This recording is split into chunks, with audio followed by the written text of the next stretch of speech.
நல்லா கேளுங்க, என்ன வேணாலும் கேளுங்க. சார், ஒரு அழகான பொண்ணு ப்ரப்போஸ் பண்ண போற பையனுக்கு ஒரு 2 டிப்ஸ், என்ன பண்ணா இல்ல என்ன பண்ணி ப்ரப்போஸ் பண்றது? அழகான பொண்ணு கிட்டயா? ஆமா சார். ஒரு வெள்ளை கருப்பு மிக்ஸ் பண்ண ஒரு வேஷ்டி கட்டிங்க. ஓகே. அதே மேட்ச் பண்றது ஒரு வெள்ளை சட்டை கருப்பு மாதிரி போட்டுக்கலாம். ஓகே. ரைட்டா தாடி சார்? தாடி. ஏன்னா எல்லாரும் இப்போ வந்து லவ் ஃபெயிலியருக்கு தாடி வளர்க்குறாங்கல்ல, அது மாறிடுச்சு. இப்போ வந்து லவ் பண்றதுக்கு தாடி வளர்க்குறாங்க. Okay sir. எல்லா படத்தையும் பாத்தீங்களா, இதுலயும் தாடி, தங்கலான்லயும் தாடி, பொன்னியின் செல்வன்ல தாடி, கோபுரால தாடி, become a daddy. Yeah sir, இது அதெல்லாம் வந்து முக்கியம். வேற கூலர்ஸ் எதுனா போட்டுக்கலாமா? கூலர்ஸ் இருந்தா போட்டுக்கலாம், இருந்தா போட்டுக்கிறது பெட்டர். Okay sir. பாருங்க, இப்ப நான் வந்து தூங்கல கொஞ்ச நாள், அதான் பாருங்க கண்ணு ரொம்ப டயர்டா இருக்கு.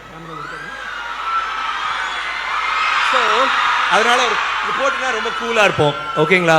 அது அப்புறம் இதெல்லாம் பண்ண வேணாங்க. ஜஸ்ட் பி பியூருங்க, ஸ்வீட்டா இருங்க, கியூட்டா இருங்க, உண்மையா இருங்க.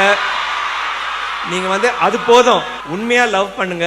they will understand it. அதை அவங்க பாப்பாங்க, அவ்வளவுதான். ஆனா அவங்களுக்காக உயிரை கொடுக்கணும், உருகணும், அதெல்லாம் பண்ணணும். girls you like that. அப்புறம் கல்யாணத்துக்கு அப்புறம் அவங்களுக்கு சமைச்சு கொடுத்தா ரொம்ப நல்லா இருக்கும். அப்புறம் சரி, எல்லாருக்குமே அந்த ஞாயிறு மதியம் சமையல் அறையில் வேணுமா இருக்கு சார் இங்க? boys guys you are okay no? உங்களுக்கு என்கிட்ட இருந்து அட்வைஸ்லாம் தேவையில்லை. I know you guys are rock stars. நீங்கலாம் எவ்வளவு லக்கி தெரியுமா? அதை மட்டும் நான் சொல்லிடுறேன் with the permission of the chairperson. ஏன் எவ்வளவு லக்கினா, நான் காலேஜ்ல படிச்சேன்ல, ஒரு college, லாயலா college. It's a boys college. Okay.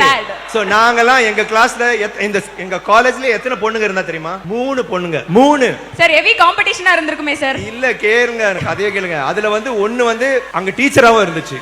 ரொம்ப டேஞ்சர். ஓகே. ஒன்னு வந்து நன்னு அவுட், ஒரு சிஸ்டர். ஓகே. ஒருத்தன் வந்து எங்க அம்மா வயசு. சோ 3 பேரு. நான் ஏற்கனவே எங்க அம்மாவை லவ் பண்ணிட்டு இருந்தேனா, சோ அங்க வந்து 3 பேர் தான் இருந்தாங்க. நீங்க என்னடானா இவ்வளோண்டு பேருக்கு so many girls. lucky guys. நான் ஏன் மங்கை கரசி காலேஜ்ல படிக்கலன்னு எனக்கு ரொம்ப வருத்தமா இருக்கு. Oh my god. So I'm just saying, see, but jokes apart, I'm sure you guys are all having a happy college life. Enjoy it, study well.